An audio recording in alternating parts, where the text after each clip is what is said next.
2001 का साल था। चेरिल कोस्टा एक 36 साल की महिला जिसे एडवेंचर और कैंपिंग का बहुत शौक था। उसने एरिज़ोना के एक सुनसान कैंपिंग साइट पर अकेले कैंपिंग करने का प्लान बनाया। चेरिल ने अपने दोस्तों को बताया कि वो कुछ दिनों के लिए एरिज़ोना डेजर्ट के दूर दराज इलाके में रहने वाली है। उसने अपने साथ बस ज़रूरी सामान लिया, जैसे कि टेंट, फ्लैशलाइट, कुछ खाना और अपना बैकपैक।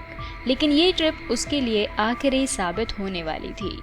चेरिल के दोस्तों ने उसे आखिरी बार 18 जुलाई 2001 को देखा था, जब वो अपनी जीप में एरिज़ोना डेजर्ट की ओर जा रही थी। इसके बाद चेरिल का कोई सुराग नहीं मिला। जब वो अपने प्लान की बताई गई तारीख पर वापस नहीं आई तो उसके दोस्तों और परिवार ने पुलिस को सूचना दी। पुलिस ने तुरंत खोज अभियान शुरू किया। हेलीकॉप्टर्स, सर्च डॉग और स्थानीय स्वयंसेवकों को लेकर हर जगह तलाशी ली गई, लेकिन चेरिल का कोई सुराग नहीं मिला। कुछ दिनों बाद चेरिल की जीप रेगिस्तान के एक सुनसान इलाके में पाई गई। जीप के अंदर उसका बैकपैक, खाना और पानी सब कुछ वैसे ही रखा था। इसका मतलब कि चेरिल ने अपने कैंप साइट से दूर जाने का इरादा नहीं किया था। जीप से करीब 500 मीटर दूर उसका कैंप मिला, बिल्कुल सही सलामत, बिना किसी नुकसान के। लेकिन चेरिल वहाँ नहीं थी।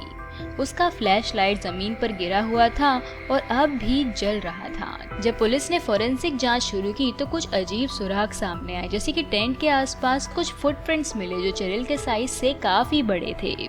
फ्लैशलाइट जमीन पर ऐसे गिरा हुआ था जैसे किसी ने उसे जबरदस्ती छीन कर गिरा दिया हो। जीप के बोनेट पर हाथ के निशान थे, जैसे किसी ने उसे जबरदस्ती खोलने की कोशिश की हो। अब सवाल ये आता है कि चेरिल के गायब होने के पीछे कौन हो सकता था। पहली थ्योरी थी सीरियल किलर थ्योरी। एरिज़ोना के इस रेगिस्तान इलाके में पहले भी कई ऐसे केसेस हो चुके थे जहां अकेले कैंपर्स को निशाना बनाया जाता था। एक संदिग्ध जेम्स लार्किन का नाम सामने आया। उसे उस वक्त रेगिस्तान के इलाके में देखा गया था। वो पहले भी किडनैपिंग और असॉल्ट के मामले में शामिल रहा था, लेकिन पुलिस के पास चेरिल और जेम्स के बीच कोई ठोस लिंक नहीं था।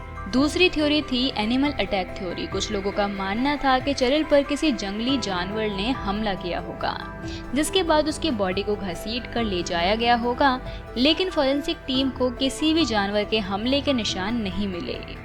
तीसरी थ्योरी थी एब्डक्शन थ्योरी। जीप और टेंट के पास संघर्ष के निशान थे, जो इस बात की ओर इशारा कर रहे थे कि चेरिल ने किसी के साथ संघर्ष किया होगा, लेकिन वहां कोई खून के निशान नहीं मिले, जो इस थ्योरी को कमजोर कर देते हैं। आज तक चेरिल कोस्टा का कोई सुराग नहीं मिला। बॉडी कभी बरामद ही नहीं हुई, ना ही कोई पुख्ता सबूत मिले जिससे पता चल सके कि उसके साथ असल में क्या हुआ। एरिज़ोना के लोग आज भी इस मामले को लेकर अजीबोगरीब कहानियां बनाते हैं। कोई कहता है कि चेरिल को एलियंस ने उठा लिया, तो कोई इसे किसी सीरियल किलर का काम मानता है।